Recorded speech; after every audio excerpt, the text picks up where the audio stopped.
Current किसे कहते हैं? The rate of flow of charge is called current, यानी जो चार्ज जो जिस रेट से फ्लो होता है उसे हम करंट कहते हैं। इसको हम आई से डोनेट करते हैं और इसका फार्मूला होता है I equal to Q by T, जहाँ क्यू क्या है? चार्ज है, टी क्या है? टाइम है। क्यू की यूनिट कुलाम्ब होती है और टाइम की यूनिट सेकेंड होती है। इसकी एक यूनिट बनती है कुलाम्ब पर सेकेंड और इसकी ये एसआई यूनिट होती है एम्पियर। दूसरा एक टर्म आता है रेजिस्टेंस। रेजिस्टेंस को हम आर से डिनोट करते हैं, जो कि करंट के फ्लो का अपोज करता है उसे हम रेजिस्टेंस कहते हैं।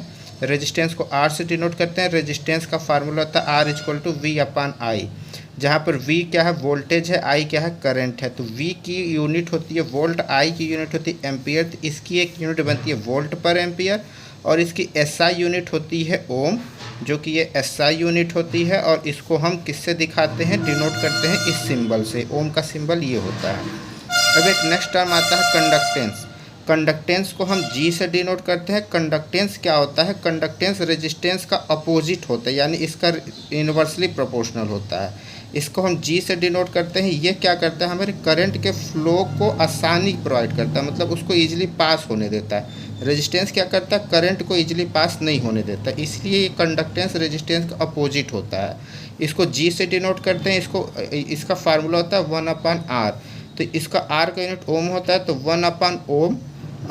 1/ओम को हम महो भी कहते हैं और इसको महो इनवर्स से डिनोट किया जाता है। और इसकी एक और यूनिट होती है साइमन, जिसे कि हम एस से डिनोट करते हैं।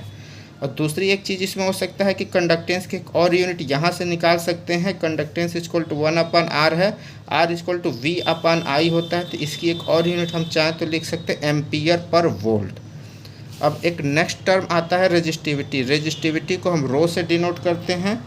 रेजिस्टिविटी जहाँ हम जानते हैं रेजिस्टेंस का फार्मूला था R equal to rho L by A, जहाँ रो रेजिस्टिविटी है, एल लेंथ है, ए एरिया है। यहाँ से अगर हम इसको रेजिस्टिविटी को लेफ्ट हैंड साइड रखें, बाकी को राइट हैंड साइड भेजें, तो ये फार्मूला निकल के आएगा। और जहाँ पर रेजिस्टेंस ये एरिया और ये लेंथ है, इसकी यूनिट होती है ओम मीटर। ठीक है। अब इसके बाद एक टर्म आता है कंडक्टिविटी। कंडक्टिविटी को हम लोग सिग्मा से डिनोट करते हैं। ये क्या होता है? जैसे कि कंडक्टेंस अपोजिट होता था रेजिस्टेंस के, सेम उसी तरह कंडक्टिविटी अपोजिट होती है रेजिस्टिविटी के। तो सिग्मा इक्वल टू 1/रो। अब 1/रो इसलिए 1/ओम मीटर। हम जानते हैं ओम को हम लोग लिख सकते हैं, 1/ओम को हम साइमन लिख सकते हैं, इसीलिए साइमन पर मीटर या महो पर मीटर इसकी यूनिट होती है। एक टर्म आता है टेम्परेचर कोफिशिएंट ऑफ रेजिस्टेंस। इसे हम अल्फ़ा से डिनोट करते हैं और अल्फ़ा का एक फार्मूला होता है RT minus R0/R0 into temperature. RT क्या है? किसी टेम्परेचर पे रेजिस्टेंस है। R0 क्या है? 0 डिग्री टेम्परेचर पर रेजिस्टेंस, या तो इनिशियल रेजिस्टेंस है।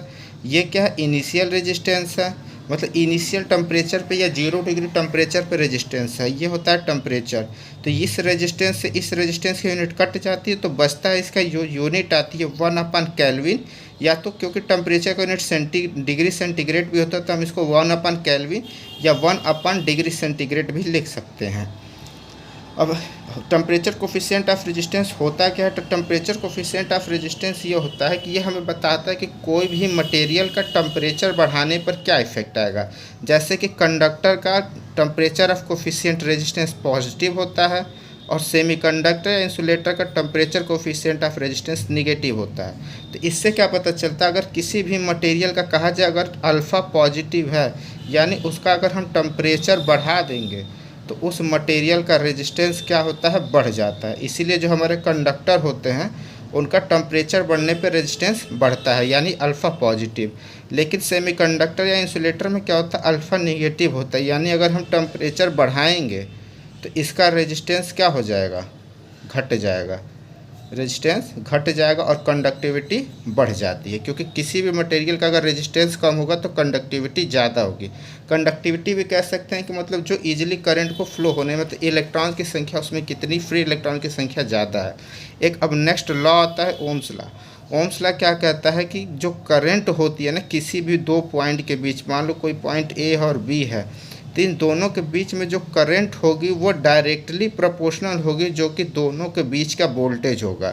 यानी कि अगर इन दोनों के बीच का वोल्टेज को बढ़ाया जाएगा तो करंट बढ़ जाएगी, अगर दोनों बीच के वोल्टेज को घटाया जाएगा तो करंट घट जाएगी। ये होता है ओम्स लॉ। ओम्स लॉ होता है I is directly proportional to V, इसको हम लिख सकते हैं V is directly proportional to I, V is equal to I R, जहाँ की आर रेजिस्टेंस है, यहाँ से आर निकालेंगे, R is equal to V upon I.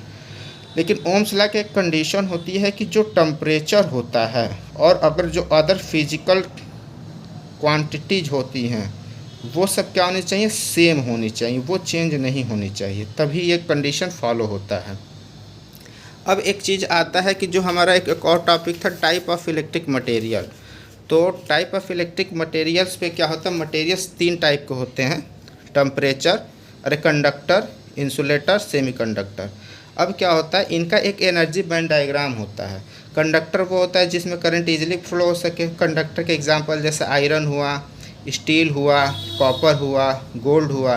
Insulator के एग्जांपल वुड हो गया, प्लास्टिक हो गया। और सेमीकंडक्टर के एग्जांपल जैसे जानते हैं जर्मेनियम हो गया, सिलिकॉन हो गया, जो कि इनका एग्जांपल होता है। कंडक्टर की जो वैलेंसी होती है वो 3 से कम होती है, सेमीकंडक्टर की वैलेंसी 4 होती है, इंसुलेटर की वैलेंसी 4 से अधिक होती है। और अब दूसरी चीज़ इसमें आएगा, इसका एनर्जी गैप की वैल्यू पूछ देता है। तो एनर्जी गैप क्या होता है, कंडक्टर में दोनों क्या होता है, कंडक्शन बैंड और वैलेंस बैंड दोनों क्या होते हैं, ओवरलैप करते हैं। तो इसीलिए इसकी जो एनर्जी गैप होती है वो 0 होती है।